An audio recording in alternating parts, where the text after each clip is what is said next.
உணவே மருந்து, மருந்தே உணவு என்ற பழமொழிக்கு ஏற்ப நாம் அன்றாடம் பயன்படுத்தும் உணவு வகைகளில் இடம்பெறும் பொருட்களில் உள்ள மகத்துவத்தை பற்றியும் அதில் அடங்கியிருக்கும் மூலிகைகள் குறித்து விவரிக்க வருகிறது இப்பகுதி. நலம் தரும் மூலிகை.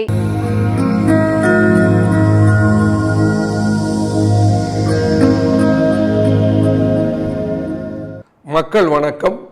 உலக தமிழ் அறிவாளிகளே, நலமுடன் பல்லாண்டு வாழ்வோம். புத்தம் புது காலை நிகழ்ச்சியில் முந்தைய நிகழ்ச்சியில் சொன்னேன், வெந்தயத்தை ஏன் தயிரோடு ஊற வைத்து தயிரோடு சேர்த்து இந்த வெந்தயத்தை சாப்பிட வேண்டும், எதற்கு என்று குறிப்பிட்டேன். அது எதற்கு? ஆசன வாயில் உதிரம் கழிதல், உதிரம் மூலம். அதுபோல பெண்களுக்கு அதி உதிரப்போக்கு உள்ளவர்கள் இதை எடுத்துக்கொள்ள வேண்டும். அப்படி எடுக்கிற போது குளிர்ச்சி வந்தால் என்ன செய்ய வேண்டும் என்று சொன்னேன், சூடாக தண்ணீரை சாப்பிட்டு விடுங்கள். எளிய மாற்றத்தை சொன்னேன். அதே வெந்தயத்தை நிறைய பால் சுரப்பதற்கு ஒரு மிகச்சிறந்த மருந்தாக உலகம் முழுக்க சொல்லுகிறார்கள். இந்தியாவில் மட்டும் இல்லை, தமிழ்நாட்டில் மட்டும் இல்லை, உலகம் முழுக்க நீங்கள் கேட்டால் வெந்தயம் மிகச்சிறந்த கேலக்டோகாக் என்று சொல்லுவார்கள். கேலக்டோகாக் என்றால் பால் சுரப்பிகளிலே வெந்தயம் உண்டு. நிறைய பால் சுரக்க வைக்கிற ஆற்றல் வெந்தயத்துக்கு உண்டு. இப்போ பெண்கள், தாய்மார்கள் பால் தர வேண்டும் என்று குழந்தைகளுக்கு ஆசைப்படுகிறார்கள். ஆனால் போதிய அளவுக்கு பால் சுரக்கவில்லை. அப்படி போதிய அளவுக்கு பால் சுரக்கவில்லை என்றால் அந்த குழந்தைக்கும் தாய்க்குமே எவ்வளவு வேதனை என்பது நமக்கு தெரியும். அப்போ இந்த பால் சுரப்பதற்கு வெந்தயத்தை எப்படி கையாள வேண்டும்? நீங்க தயிரிலே ஊற வச்சு வெந்தயத்தை சாப்பிட்டீங்கன்னா பால் சுரக்கதை கட்டுப்படுத்தி விடுவது, பால் சுரப்பதை குறைத்து விடும். ஏன்? அது இட் பிகம்ஸ் an astringent, அது அப்படியே சுருக்குகிற தன்மை பெற்றுவிடும். ஆனால் அதே வெந்தயம் எப்பொழுது பால் சுரப்பதை அதிகப்படுத்துகிறது என்றால், அந்த வெந்தயத்தை கொஞ்சம் நெய் தடவி கெட்டியான வானலிலே இட்டு லேசாக வறுத்து அது கொஞ்சம் பொன்னிறமாக மாறிய உடனே எடுத்து, சொல்லியிருக்க கருத்தை கவனிக்கிறோம். வெந்தயத்தை வறுத்து சாப்பிடுங்கன்னு சொன்னார்ப்பா, உடனே வெந்தயத்தை போட்டு கார சட்டியில் அப்படியே ஒரு வறுத்து சாப்பிட்டுட்டு சரியாக பால் சுரக்கலைங்களே சொல்லக்கூடாது.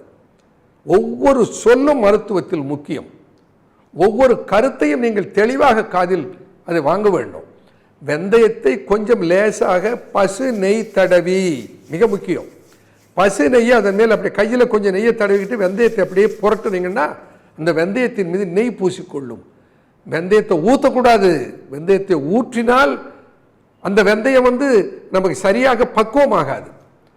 லேசாக வெந்தயத்தை மேலே மெருகு ஏற்றுவதை போல தடவிவிட்டு அந்த வெந்தயத்தை ஒரு மண் சட்டியில் போட்டு லேசாக வறுத்து, அதிக தீ வைக்காமல், தீந்து போகாமல் பொன்னிறமாக அப்படியே வறுத்து எடுத்து, அப்படி வறுத்து எடுத்ததை மிக்சியில் இட்டு அரைத்து அதை சலித்து எடுத்து அந்த சூரணத்தை ஒரு நாளைக்கு 3 வேளை 4 வேளை ஒவ்வொரு தேக்கரண்டியிலிருந்து ஒரு மேசைக்கரண்டி அளவுக்கு, பால் போதிய அளவுக்கு சுரக்கவில்லை என்று சொல்கிற தாய்மார்களுக்கு கொடுத்து வந்தால் குழந்தைக்கு போதிய அளவு பால் சுரப்பை தரும். அப்போ ஒருவர் சொன்னார் ஒரு முறை, ஐயா நீங்க சொன்னதை கேட்டு என்னுடைய குருவுக்கு நான் வெந்தயத்தை சாப்பிட சொல்லி அவர் ரொம்ப நல்லா இருக்கிறது என்று சந்தோஷமாக இருக்கிறார். ஐயா, உங்க குருவுக்கு வெந்தயத்தை எப்படி சாப்பிட சொன்னீங்கன்னு கேட்டேன். அவர் என்ன இதை சரியாக புரிந்து கொண்டார்கள் என்பதை தெரிந்து கொள்வதற்காக. நீங்க சொன்ன மாதிரி தான் வெந்தயத்தை நெய்யில வறுத்து அவரை சாப்பிட சொல்லியிருக்கேன். அவர் குருவுக்கு பால் சுரக்கிற மெத்தடை சொல்லியிருக்கான். அவர் எப்படி சாப்பிட வேண்டும்? வெந்தயத்தை முளை கட்டி சாப்பிட வேண்டும், சர்க்கரை நோய் கட்டுப்படுவதற்கு ஏன்னு சொல்லியிருக்கேன். பால் சுரப்பதற்கு வெந்தயத்தை இப்படி வறுத்து சாப்பிட வேண்டும். அல்லது வெந்தயத்தை தண்ணீரில் போட்டு 4 மணி நேரத்தில் இருந்து 6 மணி நேரம் ஊற வைத்து, ஊறிய பின்னால் அந்த தண்ணீரை எடுத்து வடித்து, அந்த தண்ணீரோடு ருசிக்கு கொஞ்சம் பனங்கற்கண்டு சேர்த்து லேசாக சூடு செய்து அந்த வெந்தயம் ஊறிய தண்ணீரை காலை மாலை இரவு என்று 3 வேளைக்கு பாலூட்டுகிற தாய்மார்களுக்கு கொடுத்தாலும் அது பால் சுரப்பை கூட்டும். இப்போ பால் சுரப்பதை வளமுறுத்துவதற்கு வெந்தயத்தை இப்படி கையாளுங்கன்னு சொன்னேன். சர்க்கரை வியாதிக்கு எப்படி கையாள வேண்டும் என்று வலியுறுத்தி சொன்னேன். அதை பலர் வைத்துக் கொண்டு கையாண்டனால்தான் இன்றைக்கு 1 லட்சம் மக்களுக்கு மேலே வெந்தயத்தை உலகம் முழுக்க கையாளுகிறார்கள். 20 லட்சம் மக்களுக்கு மேலே அதை பார்த்து விட்டார்கள். அந்த வெந்தயத்தை பற்றி ஒரு கிராமத்தில் பேசினேன். அந்த செய்தி இன்னும் பரவலாக வெகு வேகமாக பரவிவிட்டது. வெந்தயத்தை என்ன செய்ய வேண்டும் சொன்னேன்? 10 மணி நேரம் ஊற வையுங்கள்.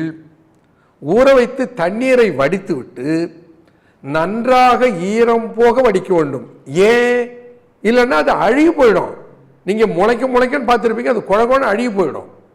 அப்போது அந்த வெந்தயத்தை வடித்து ஒரு துணியிலே கூட போட்டு புரட்டி கொஞ்சம் கூட தண்ணீர் இல்லாமல் செய்துவிட்டு பிறகு அதை ஒரு பாத்திரத்தில் எடுத்து மூடி வைக்க வேண்டும். ஒரு ஹாட் பேக்கில் வைக்கலாம், அல்லது ஒரு டப்பாக்குள்ளே வைத்து மூடி வைக்கலாம். அப்படி மூடி வைத்து விட்டு 2 இரவு ஒரு பகல் கழிந்து தான் அதை பிரிக்க வேண்டும். திறந்து பார்க்கக்கூடாது அது முளைச்சு விடுதான்னு சொல்லி. அது 3ஆவது நாள் காலையில் பார்த்தீங்கன்னா 1 சென்டிமீட்டர் முளைத்திருக்கும். அந்த வெந்தயத்தை சாப்பிட்டால் சர்க்கரை நோய் கட்டுப்படும். ஏன் அது சர்க்கரை நோயை கட்டுப்படுத்துகிறது? இதை தொடர்ந்து பார்ப்போம். சொல்லுகிறேன். நன்றி, வணக்கம்.